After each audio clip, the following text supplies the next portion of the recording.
ఈ తెలంగాణలో మార్పు ఒక్క భారతీయ జనతా పార్టీ ద్వారానే సాధ్యం.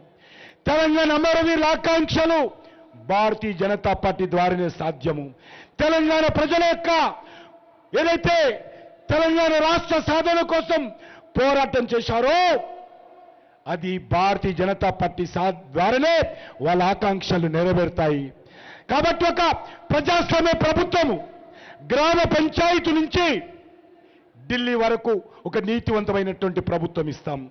అంతేకాదు ఈ రాష్ట్రంలో స్వాతంత్రం వచ్చిన తర్వాత మొదటిసారి భారతీయ జనతా పార్టీ ద్వారా ఒక బీసీ ముఖ్యమంత్రి రాబోతున్నాడని మనం చేస్తున్నాను. బీసీ ముఖ్యమంత్రి రాబోతున్నాడు. ఖచ్చితంగా ఈ రాష్ట్రంలో భారతీయ జనతా పార్టీ అన్ని రకాలుగా ప్రజలకు సేవ చేస్తుంది.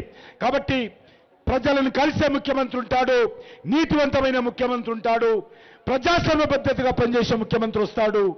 ఆ రకమైనటువంటి ప్రభుత్వం ఇస్తామని చెప్పి కోరుకుంటూ తెలంగాణ ప్రజలారా ఆలోచించి భారతీయ జనతా పార్టీని ఆశీర్వదించండి.